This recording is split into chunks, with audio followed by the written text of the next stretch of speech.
Mesdames, Messieurs, bonjour et bienvenue à la revue des Grandes Unes, édition de ce mercredi 15 novembre 2023. Nous sommes en direct de nos studios de Douala. Allons d'abord découvrir les principales manchettes proposées par les journaux ce matin. On démarre avec la nouvelle expression qui s'intéresse à la fusion JICAM-ECAM.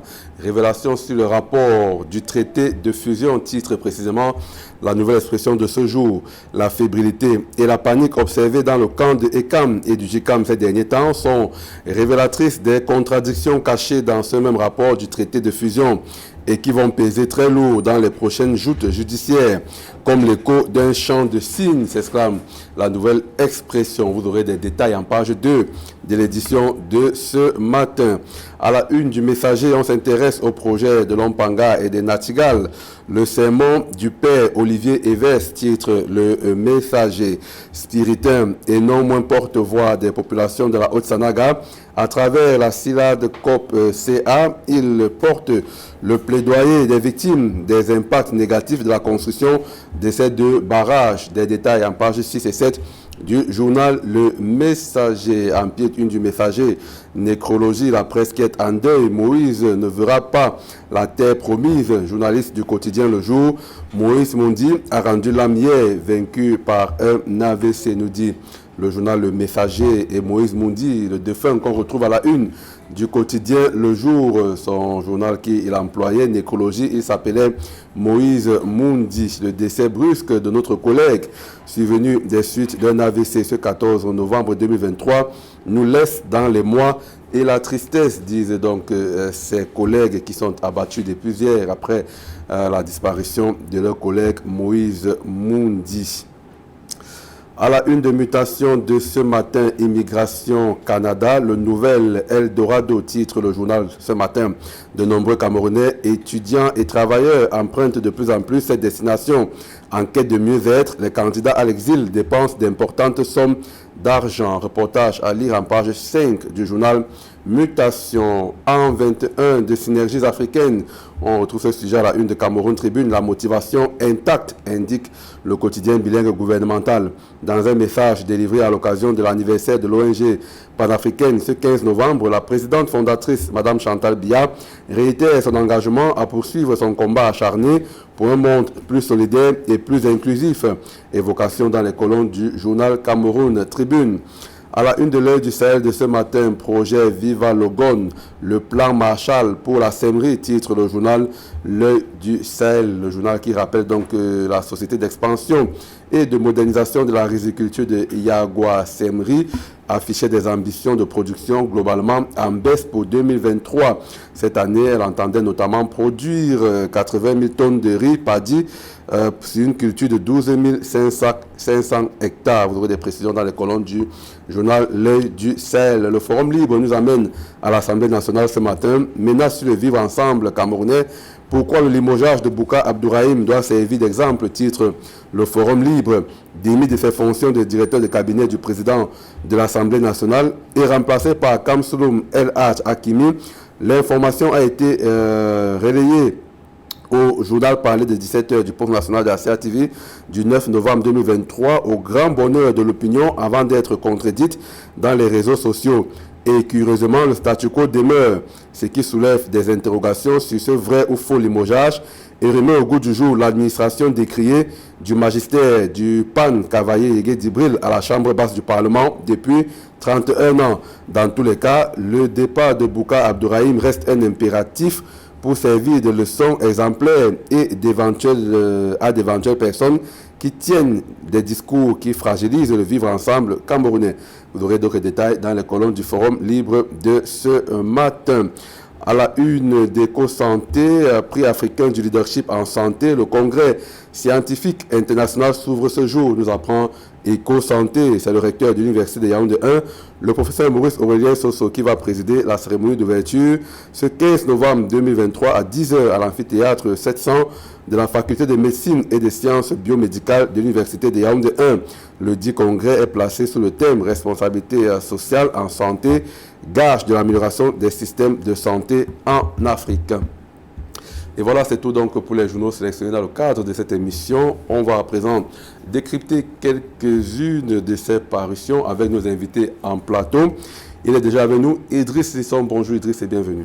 Bonjour Achille, bonjour à tous les téléspectateurs. Un peu triste ce matin pour une pensée à la famille de notre confrère Moïse Mondi qui nous a quittés véritablement hier sans crier gare.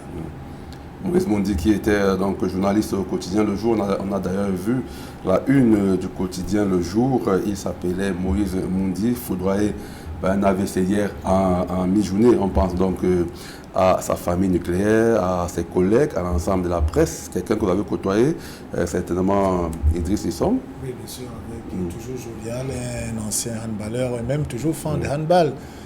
Moïse, qui est très connu dans les milieux. Dans notre profession et surtout ceux qui sont des journalistes sportifs qui ont toujours véritablement connu sa bonne humeur, quelqu'un qui était toujours souriant, qui était toujours là, utile, assez rendu utile et qui savait véritablement se mettre à la disposition des autres. Vraiment, ce qui s'est passé nous rappelle tout simplement que tout n'est que vanité. Voilà, Moïse Mondi, que la terre de nos ancêtres te soit légère, ce chevalier de la plume. Allez, on va passer donc au décryptage de l'actualité en attendant le second invité sur ce plateau. On va commencer, Idriss Sissom, si vous le voulez bien, avec cette autre actualité qui revient sur cette fusion annoncée JICAM et ses révélations sur le rapport du traité de fusion tel que titre donc la nouvelle expression de ce matin. On le savait déjà. Il y a eu ce vote là en faveur de la fusion de 73%, 73,7%, alors que les textes demandent 75%. Mais il y a ce passage en force là. Il y a également que le poids de ces deux entités avait été mis sur la sellette, entre autres révélations sur cette fusion annoncée qui bat véritablement de l'aile. Est-ce que, on va dire, avec ce qui s'est passé hier, justement, ce conseil d'administration à huis clos, on n'a pas voulu que l'information filtre, mais qu'on a tenté ce passage en force décrié depuis plusieurs mois maintenant. Oui, en fait, c'est que nous sommes véritablement là dans une suite logique d'une démarche. Déjà, il faut relever que nous sommes, l'exécutif actuel de JICAM a une échéance. Vous savez que le mandat court jusqu'au 31 décembre 2023, donc il faut absolument organiser une assemblée générale, ou bien, sinon, s'il n'y a pas d'assemblée générale, vous êtes d'accord avec moi que ce sont retour en 2024, cet exécutif ne sera plus légitime. Donc il faut faire bouger les lignes avant que le mandat n'arrive à son terme. Et c'est la raison pour laquelle le conseil d'administration qui s'est tenu hier ne pouvait pas être un conseil d'administration s'est tenu à huis clos, mais on saura ce qu'il en est. C'est sûrement pour préparer une convocation d'une assemblée générale. Et vous avez tantôt dit, et quand on lit la nouvelle expression ce matin, on voit que le rapport de traité de fusion qui a été vendu aux membres du JICAM relève plusieurs informations qui ne sont pas vraies. Donc c'est la raison pour laquelle ceux qui sont contre la fusion profitent justement de cette occasion pour remettre cette information au goût du jour. Donc en fait, il faut noter tout simplement que le Conseil des sages avait mis son bémol pour la fusion création. Parce qu'il faut dire que tous les membres de JICAM, dans leur entièreté, sont OK pour la fusion.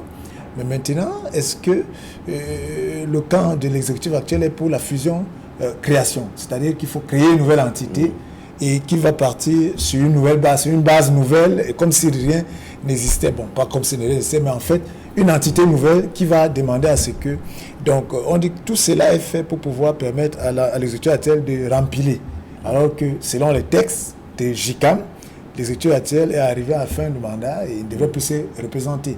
Donc vous êtes d'accord avec moi, et lorsqu'on lit la nouvelle expression ce matin, on constate tout simplement que c'est ce passage en force. Parce que lorsque le Conseil des sages est contre une position, en fait on demande, les textes disent qu'il faut au moins que 75% des membres soient OK pour aller à l'encontre de l'avis du Conseil des sages. Mais ici, le Conseil des sages est contre la position de l'exécutif et il n'y a pas eu les 75% tel que c'est dit dans cet article, dans ces révélations, dans cet article.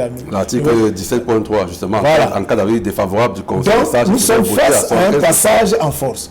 Et les révélations de ce rapport annoncent deux choses. Soit le passage en force va continuer avec la convocation d'une assemblée générale constitutive de la nouvelle entité.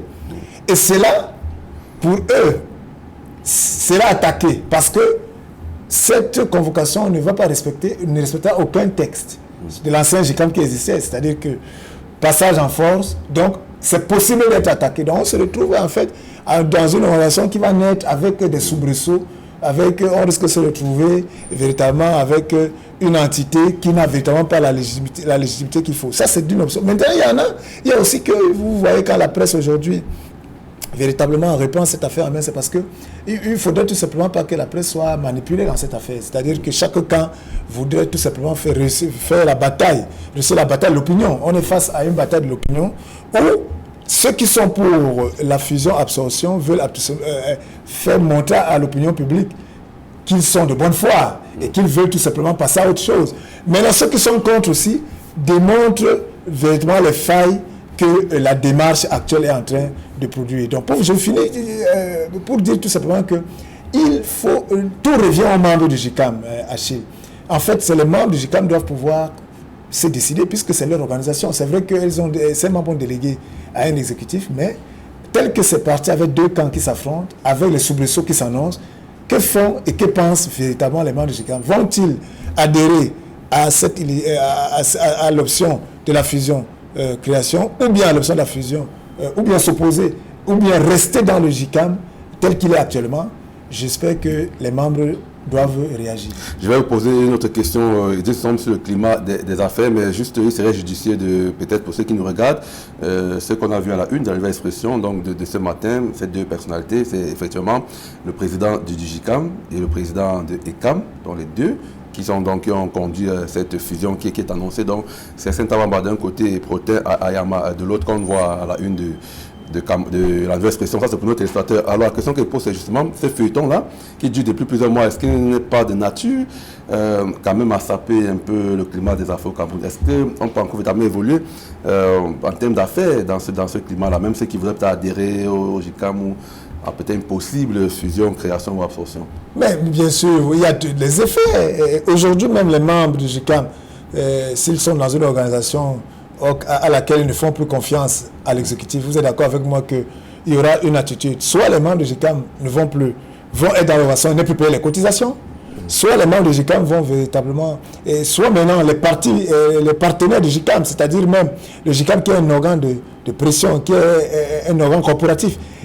Est-ce que le gouvernement, qui est une des parties prenantes, qui est un des acteurs dans le cadre du climat des affaires, aura-t-il de vrais interlocuteurs cette fois-là? Est-ce que les ministres prendront cette organisation véritablement au sérieux, alors qu'entre-temps, il y a beaucoup de problématiques? Nous sommes véritablement pendant une session budgétaire et on annonce, par exemple, des impôts qui vont véritablement, une augmentation des impôts en 2024. Entre-temps, le GICAM est dans une bataille de positionnement où les gens se bataillent tout simplement pour garder le contrôle de l'organisation, alors qu'on attendrait véritablement sur la table des programmes.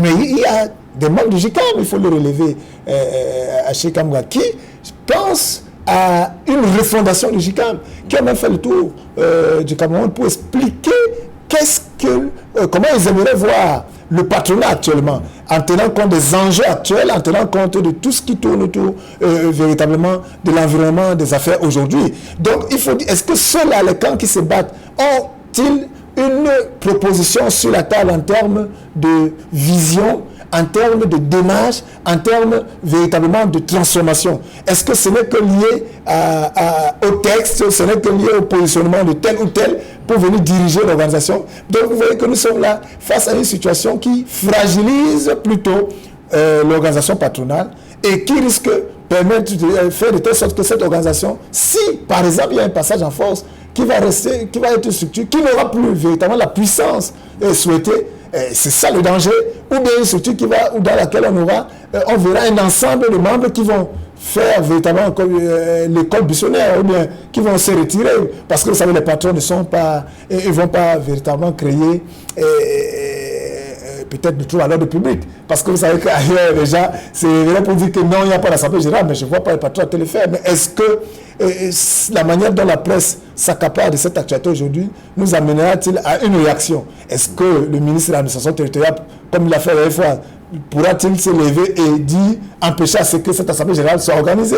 Est-ce que véritablement ceux-là qui sont en face veulent tout simplement aussi anticiper pour que le ministère de l'administration territoriale n'empêche pas l'organisation de cette assemblée générale constitutive? Vraiment, nous sommes dans un environnement où chaque parti joue un peu des cartes, joue un peu des coudes pour pouvoir véritablement imposer sa vision. Mais au fond, vous l'avez dit, il y a le climat des affaires, il y a véritablement la prise en main de l'économie, il y a des problèmes économiques. Qui gère ces problèmes économiques? Que disent les patrons? Que font les patrons? Que dit le patronat par rapport à la nouvelle loi et budgétaire? Quelle est la vision du patronat? Là, nous sommes encore dans l'attente de cela et je pense que nous attendrons un peu longtemps. En attendant, donc, vous pourrez lire ces révélations sur le rapport du traité de fusion dans la nouvelle expression de ce jour. On va passer à un autre sujet avec vous, Idriss Dissom. Allons à l'Assemblée nationale où depuis quelques jours on vit de ce côté-là au rythme donc, de la session parlementaire du mois de novembre qui est consacrée à l'examen et à l'adoption du budget. Mais il y a d'autres sujets en coulisses donc, qui alimentent ces sessions budgétaires, notamment celle du limogeage du directeur de cabinet du président de l'Assemblée nationale, notamment Abdourahim Boukar. Et le Forum Libre en parle ce matin justement. Maintenant sur le vivre ensemble camerounais, pourquoi le limogeage de Boukar Abdourahim doit servir d'exemple? Vous comprenez ce titre du Forum Libre? Oui, qui convoque quand même le récent contexte, déclaration fracassante du DICAP. On va dire, c'est pas on va dire l'ancien DICAP. On sait qu'on a vu un démenti sur la toile, mais le communiqué qui a lancé son limogeage a bel et bien été lu sur les antennes de l'Office national de radiodiffusion. Oui, mais en lisant Forum Libre ce matin, Achille, on constate que le communiqué a bien été lu, mais que le statu quo reste du côté de l'Assemblée nationale. Donc, et moi, je trouve que c'est là hyper scandaleux aussi. À l'Assemblée nationale, on peut faire lire au poste national d'initiative une décision, une vraie fausse décision, et qu'on vienne démentir cette décision plus tard. Vraiment, moi, je trouve que c'est très gros. Mais malheureusement, comme disent les uns et les autres, qu'il n'y a qu'au Cameroun qu'on verrait ce genre d'incongruité. Alors, mais il faut dire que lorsqu'on lit le Forum Libre ce matin, on constate, le Forum Libre part de la déclaration, parce qu'il y a quand même des personnalités qui sont des références, qui sont véritablement un peu, en termes d'image du Cameroun, en termes des valeurs du Cameroun, en termes de ce que nous rêvons comme un pays véritablement stable.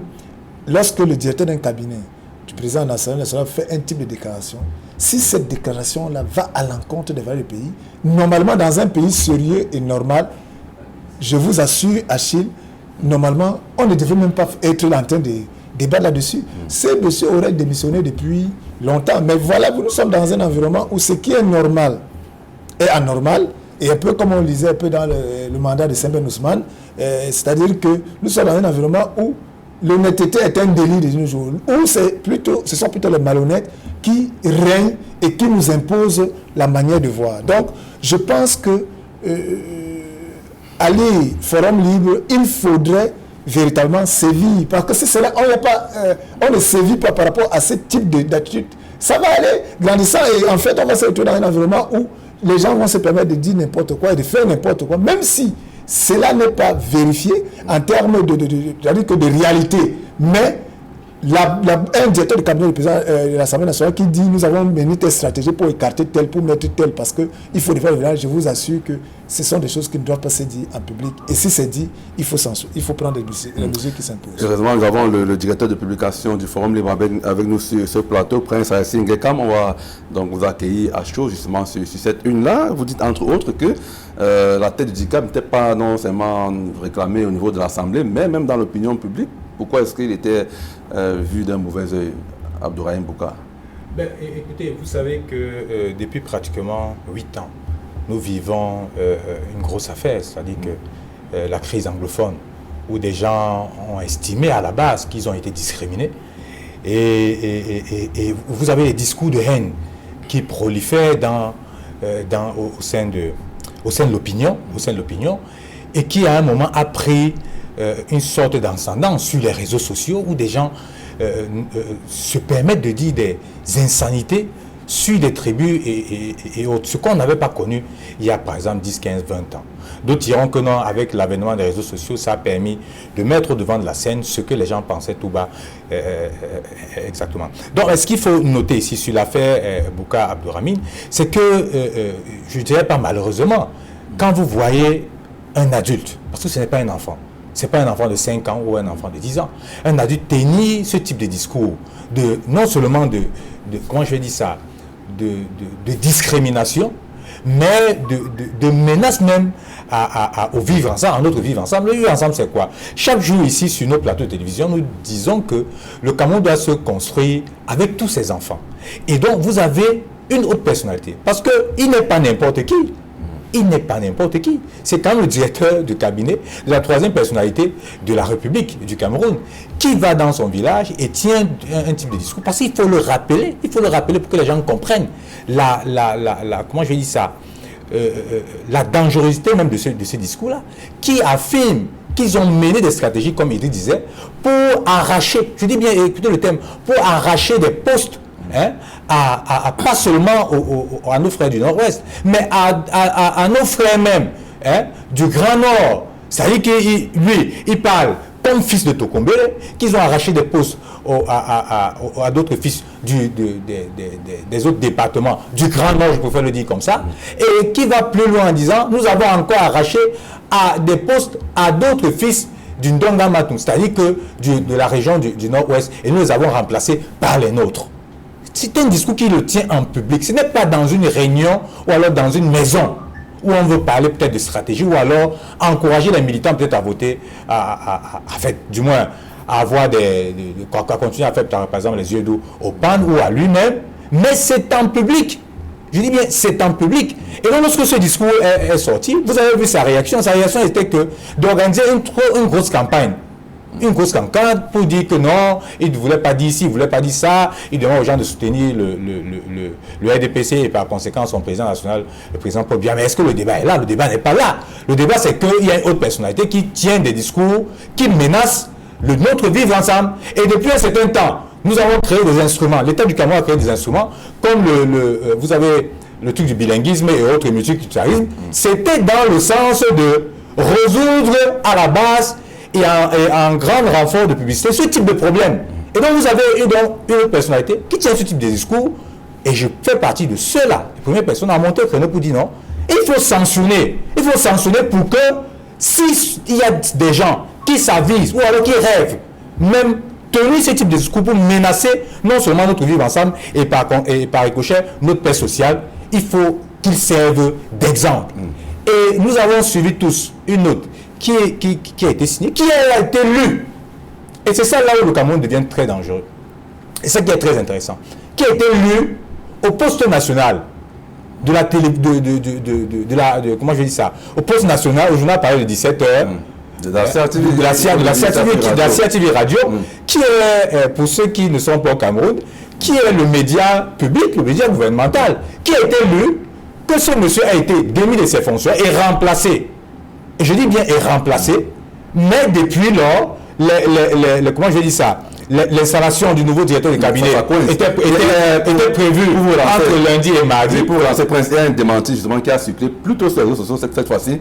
On aurait pu se dire, bon, sur les réseaux sociaux par rapport à ce qui a été lu sur les antennes de la SAFTI. Mais là, c'est qu'il y a blocage justement de la prise de service.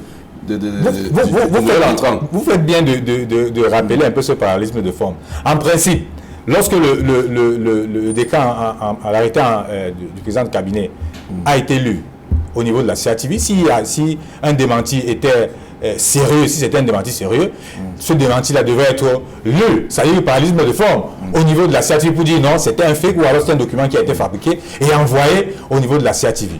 Mais ça n'a pas été fait comme ça. Mais on a plutôt vu un document qui a circulé sur les réseaux sociaux pour dire non, écoutez, l'autre document qui a circulé là, c'était pas le bon, mais en réalité, par la suite, en début de semaine, on attendait logiquement que le nouveau directeur de cabinet soit installé, mais au niveau de l'Assemblée nationale dit que Bouka Abdouhamine, avec un groupe, c'est-à-dire qu'un groupe de la famille du PAN, parce que ce qu'il faut noter, et c'est là où le Cameroun est très extraordinaire, c'est que Bouka Abdouhamine est le neveu du PAN, et donc il a une fraction des enfants du PAN ou de la famille du PAN qui dit non, il ne sera pas remplacé, c'est leur poulain.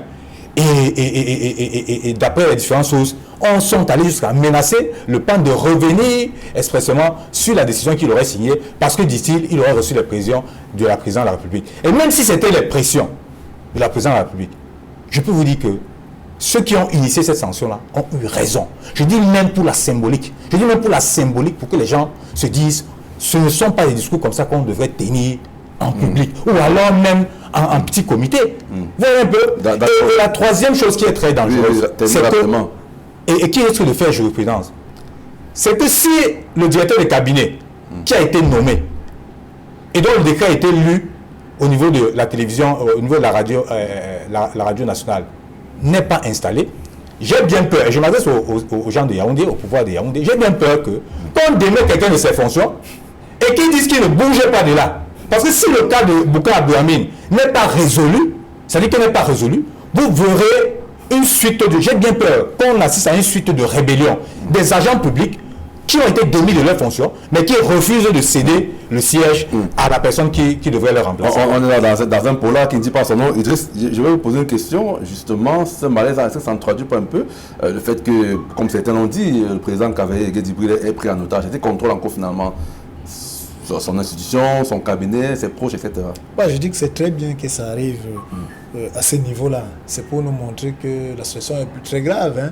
On parle quand même de l'Assemblée nationale. Oui, mais justement, c'est-à-dire que vous savez que c'est la troisième personnalité, le président de l'Assemblée nationale. Et si déjà c'est une personnalité comme elle a autour d'elle des cadres, des collaborateurs qui font des cours, c'est-à-dire qui jouent des mimades pour pouvoir imposer véritablement, occuper les fonctions. Donc imaginez-vous ce qui se passe dans les ministères, dans les directions, les entreprises parapubliques, avec tout ce que ça comporte. En fait, c'est l'image, c'est ce que nous retenons, 41 ans après.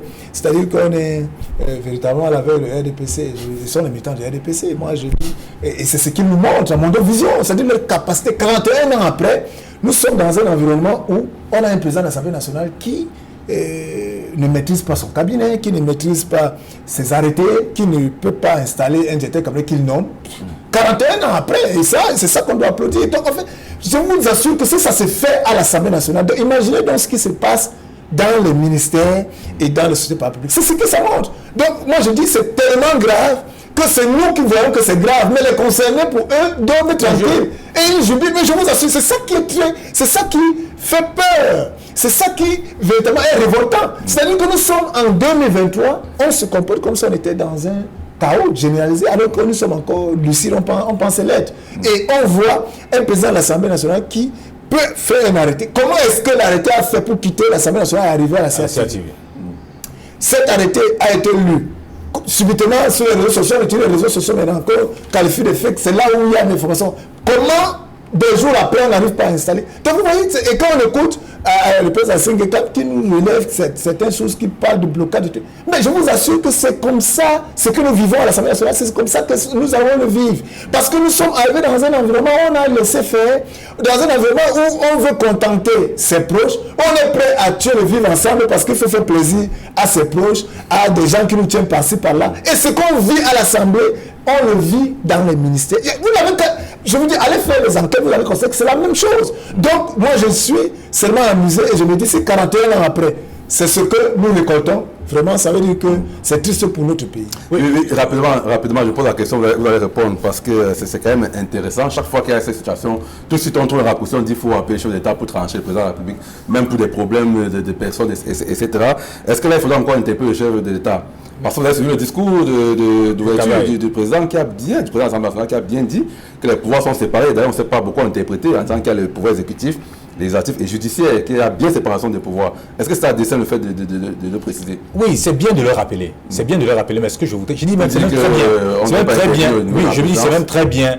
C'est même très bien que l'exécutif ne doit pas On le dit tout le temps, s'immiscer dans le pouvoir le judiciaire, mais ce qu'on oublie, c'est que l'excroissance, c'est-à-dire que le patron des procureurs, in fine, c'est le ministre de la Justice, qui lui reçoit les ordres du président de la République, qui a été nommé par le président de la République. C'est-à-dire qu'on le dit comme ça, mais dans la pratique même, ce n'est pas, dans la pratique, ce n'est pas ça. Ce que d'autres choses que je voulais dire, nous sommes en République, et l'Assemblée nationale n'est pas un royaume. Ça, il faut le rappeler. Ce n'est pas un royaume. L'Assemblée nationale obéit aux lois et règlements de la République du Cameroun. Et donc, par conséquent, je dis même pour la symbolique, lorsqu'on démet quelqu'un de ses fonctions et que le décret soit lu au niveau de comment je dis ça, de la télévision ou de la radio nationale, si c'est un fake, il faut pouvoir sanctionner. Je suis froid là-dessus. Si c'est un fake qui a été fabriqué au quartier et envoyé, il faut pouvoir sanctionner les responsables de la CRTV, toute la chaîne. Mais s'ils ne sont pas sanctionnés et que l'autre décret qu'on dit être le rectificatif, qui circule par ailleurs sur les réseaux sociaux, ça voudrait dire que nous sommes dans une république bananière. Et si nous ne sommes pas dans une république bananière, il y a quelqu'un qui a été élu par les Camerounais, qui doit pouvoir prendre ses responsabilités pour trancher cette affaire, c'est le président de la République. Et c'est la chute de mon papier. Est-ce que nous sommes encore gouvernés? Si on laisse perdurer ce type d'affaires, j'ai bien peur que nous ne soyons plus gouvernés. Et si nous sommes gouvernés, le président de la République doit pouvoir régler ce type d'affaires. Sinon, avec le cas Bouka Abdourahmane, il vient lui-même là d'ouvrir une porte à la rébellion. C'est-à-dire que vous assisterez, je ne souhaite pas, des cas comme des fonctionnaires qui ont été démis de leurs fonctions, des agents publics qui ont été démis de leurs fonctions et qui font de la résistance parce que la machine ou la puissance publique ne peut pas les arrêter. Pour l'interpeller, il faut quoi? Je dis pour l'interpeller. Il faut une simple, c'est-à-dire que c'est un petit bout de papier pour l'interpeller, pour qu'il n'ait même plus accès à l'Assemblée nationale. Mais pourquoi ça coince? Pourquoi ça coince? Okay. Donc, le pouvoir de Yaoundé, le président de la République a un intérêt. Je dis bien intérêt particulier, je dis bien particulier. Et même pour la symbolique, pour la République, de mettre fin à ce type de capharnaüm pour quelqu'un. Je dis pour quelqu'un. Je dis même pour quelqu'un. Laissons les affaires administratives. Pour quelqu'un qui a commis une faute. Je dis bien qu'il faut une faute grave. Celui de menacer notre vivre ensemble. Je dis bien celui de menacer notre vivre ensemble. C'est-à-dire chaque fois le gouvernement chante, on menace les médias, ne faites plus ceci, ne dites plus ceci. Voilà une autre personnalité. Qui l'a dit à Mondiovision, mais qui jusqu'aujourd'hui va tranquillement à ses occupations. Mais si c'était vous ici, le ministre de la Communication, vous aurez servi, le CNC vous aurait servi une bagatelle de choses. Mais je les attends depuis. J'attends le comment vous appelez le multiculturalisme et tout. J'attends leur sortie. J'attends la sortie du CNC. J'attends la sortie du ministre de la Communication depuis que ce type d'impair a été commis. Okay. Depuis ce type d'impair a été commis. Donc, le président Biya a intérêt à régler cette affaire simplement en déposant ou alors en limogeant convenablement s'il n'est pas encore, ou alors s'il a été limogé par le PAN et qu'il fasse la résistance, de permettre que son remplaçant prenne servir tout simplement de la symbolique d'exemple à ceux qui pensent à menacer non seulement tout vice, vous l'avez déjà dit. Paix sociale. D'accord, c'est entendu. Allez, je voulais qu'on sorte rapidement avec un sujet proposé par la mutation ce matin. Certainement, on regarde du côté du Canada et s'est dit, mais qu'est-ce qui se passe Steve Etamo au Cameroun avec l'Assemblée nationale? Donc, on va parler de cet Eldorado, le Canada, donc de plus en plus prisé par les Camerounais. On voudrait avoir votre avis. Vous êtes plus pour cette immigration-là Idriss Issom, qu'est-ce qui peut pousser les Camerounais à partir tous les jours du côté du Canada? Si vous êtes face à un capharnaüm, comme le disait le prince Assane Guekam, vous êtes dans un environnement où c'est l'incompétence qui règne, vous êtes dans un environnement où la méritocratie a foutu le camp, c'est les médiocres qui vous dirigent et c'est eux qui vous font vivre le calvaire tous les jours. Vous êtes dans un environnement où toute initiative que vous faites n'a pas de soutien. Vous êtes dans un environnement où vous vivez tout simplement toutes les difficultés de la terre, dans un pays où il n'y a pas de route, dans un pays où on donne les marchés publics, ils sont réceptionnés sans qu'il n'y ait véritablement eu le marché, dans un environnement où c'est les fils de ceux qui sont bien positionnés qui ne font que venir nous diriger, c'est-à-dire que dans un environnement où il n'y a pas de perspective, où vous ne pouvez pas rêver et vous réalisez votre rêve. Qu'est-ce qui se passe? Et comme nous sommes dans un système éducatif qui nous montre que l'Eldorado c'est ailleurs, c'est normal que toute cette jeunesse, que tout ce monde, parce que vous vous rendez compte qu'il y a même des gens qui ont des positions, qui sont même des cadres de l'administration publique qui vont au Canada. C'est-à-dire que ce n'est pas seulement une affaire comme on dit, des petits problèmes, des débrouillards, mais des personnalités. Donc pour vous dire quel est le mal-être. Et je dis que cela est très grave. Mais moi je suis contre cela, tout simplement. Pourquoi? Parce qu'on ne peut pas abandonner notre pays à des incompétents, on ne peut pas abandonner notre pays à des gens qui nous ont foutu la merde. Non. Ça veut dire que laisser le Cameroun à ces gens-là, ça veut dire que nous-mêmes, c'est nous qui sommes fautifs. Donc il faut qu'on arrête cela. Il faut qu'on se lève et qu'on dise que ça n'est fini, je n'invite pas la révolte, mais par notre attitude. Parce qu'il ne faut pas que nous, en ne faisant rien, ça veut dire que nous cautionnons cela. Il faudrait qu'on dise tout au moins qu'on est contre cela. Moi, le combat, ce n'est pas au Canada, c'est ici. Voilà, c'est terminé. On ne sait pas si Prince Assis va avoir j'ai dit, des gens vivent, comme Idriss l'a dit, il a bien résumé, les gens vivent difficilement ici au Cameroun et se disent que peut-être là-bas les conditions, d'après le retour qui leur revient, ils se disent que c'est mieux, c'est nettement mieux. Merci de nous avoir suivis, mesdames, messieurs. C'est terminé pour la revue des Grandes. Une restée sur notre antenne. On avait rendez-vous avec 10-12, le Zénith, juste après nous.